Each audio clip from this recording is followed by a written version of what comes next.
नमस्कार साथियों। आमतौर पर एक सामान्य धारणा है कि हमेशा प्रेम और भक्ति में विरोध देखा जाता है। जब हम किसी को प्रेम की बात करते हुए देखते हैं तो हम उसे बड़ी ही तुच्छ नज़रों से देखते हैं, बड़ी गलत नज़रों से देखते हैं। लेकिन अगर हम किसी को भक्ति करते हुए देखते हैं या भक्ति के बारे में बात करते हुए देखते हैं तो हम उसे बहुत ही उच्च श्रेणी का व्यक्ति समझते हैं और बड़े आदर के साथ देखते हैं। असलियत में जो भक्ति है वो प्रेम की विरोधी नहीं है।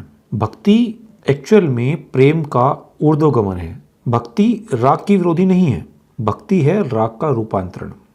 भक्ति सौंदर्य का विरोधी नहीं है। भक्ति है परम सौंदर्य की खोज। भक्ति कभी भी आपको प्रिय से तोड़ती नहीं है, बल्कि वो आपको परम प्रिय के साथ जोड़ती है। भक्ति ये बात कभी नहीं कहती कि आप प्रेम को छोड़ दो, बल्कि भक्ति हमेशा ये कहती है कि अपने प्रेम को बढ़ाओ। छोटे प्रेम को छोड़ दो, तुच्छ प्रेम को त्याग दो और बड़े प्रेम की तरफ चलो। यदि आप भक्ति को ध्यान से देखोगे तो आप पाओगे कि भक्ति कभी भी वियोग नहीं सिखाती, वैराग्य नहीं सिखाती, तपश्चर्या करने को नहीं कहती। भक्ति आपको ये सिखाती है कि कैसे प्रिय के रंग में रंगा जाता है। इसका सबसे अच्छा उदाहरण हो सकता है मीरा का कृष्ण के प्रति प्रेम। जो व्यक्ति वैरागी होता है तो वैरागी हमेशा आपको राग को छोड़ने के लिए कहता है, क्योंकि उसकी नज़रों में राग बुरा है। लेकिन जो भक्त है वो आपको राग को छोड़ने को नहीं कहता। जिस चीज़ में, जिस वस्तु में तुमने राग लगाया हुआ है वो व्यर्थ है, वो बेकार है। राग को छोड़ने की जरूरत नहीं है, उस चीज को बदलने की जरूरत है जिसमें तुमने राग लगाया हुआ है। तुम हमेशा छोटी और तुच्छ चीजों के पीछे पड़े रहते हो। तुमने छोटी और तुच्छ चीजों को अपने हृदय में बसाया हुआ है, उसे त्याग दो।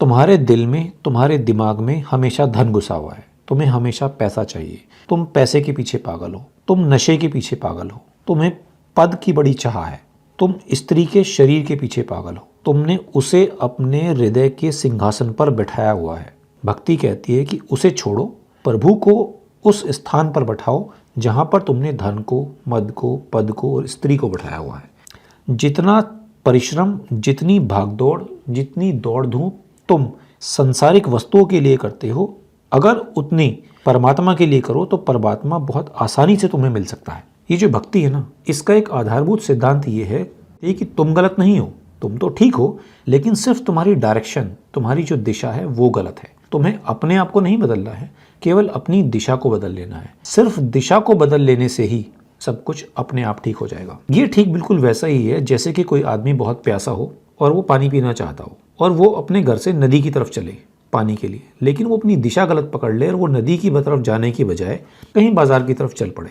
अब यहाँ मुद्दे की बात यह कि वो चल रहा है, ये बिल्कुल ठीक है, वो नदी के पास पहुँचना भी चाहता है, उसे प्यास भी है, लेकिन उसकी डायरेक्शन गलत है। उसकी जो ये मेहनत है ये उसके किसी काम नहीं आएगी। ठीक इसी तरह से सांसारिक वस्तुओं के पीछे भागना, धन के पीछे भागना, पद के पीछे भागना, मोह में पड़े रहना, क्रोध में पड़े रहना, स्त्री के पीछे भागना, ये सब चीज़ें आपको कहीं नहीं लेकर जाएंगी। ये गलत दिशा है। सही दिशा को चुनने की बात है। क्या तुमने कभी संसार में किसी का मन लगते हुए देखा है?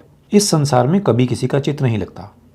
जिन लोगों के पास बहुत धन है, बहुत पैसा है, पैसे के अंबार लगे पड़े हैं, ऊंचे से ऊंचे पद पर बैठे हैं, सुंदर से सुंदर स्त्रियां उनके पास हैं, मन बहुत ही चंचल चीज है। मन कभी भी संसार में लग ही नहीं सकता। जितने तुम परेशान हो इतने ही वो लोग परेशान हैं। जितने तुम उखड़े हुए हो वो लोग भी उतने ही उखड़े हुए हैं। जिस तरह तुम्हारी जिंदगी में कोई स्वाद नहीं है, ठीक उसी तरह उन लोगों की जिंदगी में भी किसी तरह का कोई मजा नहीं है। जितने तुम बेचैन हो वो लोग भी उतने ही बेचैन और उतने ही विक्षिप्त हैं। बहुत सारे लोग कहते हैं कि मन शांत हो जाए तो मैं परमात्मा में ध्यान करूं या मैं परमात्मा के पास पहुंच जाऊं। एक्चुअल में ऐसा नहीं है। तुम परमात्मा की तरफ पहुंचने लगो तो चित्त शांत हो जाए। लोगों ने तुमसे कहा है कि चित्त को शांत कर लो तो तुम परमात्मा में पहुंच जाओगे। मैं तुमसे यह कहता हूं कि तुम परमात्मा की तरफ चलने रहो, उसकी तरफ 2 कदम बढ़ाओ। तुम्हारा मन, तुम्हारा चित्त अपने आप शांत होने लगेगा। बिना परमात्मा की तरफ चले चित्त कभी शांत हो ही नहीं सकता। आज तक हजारों सालों में संसार में किसी का मन शांत नहीं हुआ, किसी के मन को वो सुकून नहीं मिला। आज तक हजारों सालों के इतिहास में कभी किसी का मन संसार में शांत नहीं हुआ। उसकी तरफ चलने से मन की बेचैनी अपने आप कम होने लगती है। उसकी तरफ चलने से भीतर एक भरोसा आने लगता है कि अब ठीक दशा मिली है, अब देर से ही हम कभी ना कभी घर जरूर पहुंच जाएंगे। क्यों? क्योंकि दिशा सही है। यही तो मनुष्य के जीवन की सारी कथा है। हमारा मन कहीं बैठता ही नहीं, क्योंकि मन सम्राट है।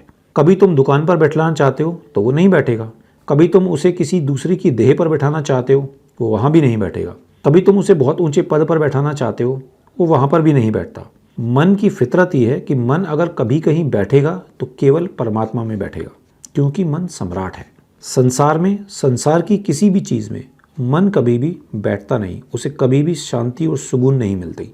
मन को अगर परमात्मा मिले तो ही वो बैठता है, और जब बैठता है तो फिर ऐसा बैठता है कि दोबारा नहीं हिलता, और उसके अंदर की सारी कंपन, सारी बेचैनी, सारा पागलपन खत्म हो जाता है।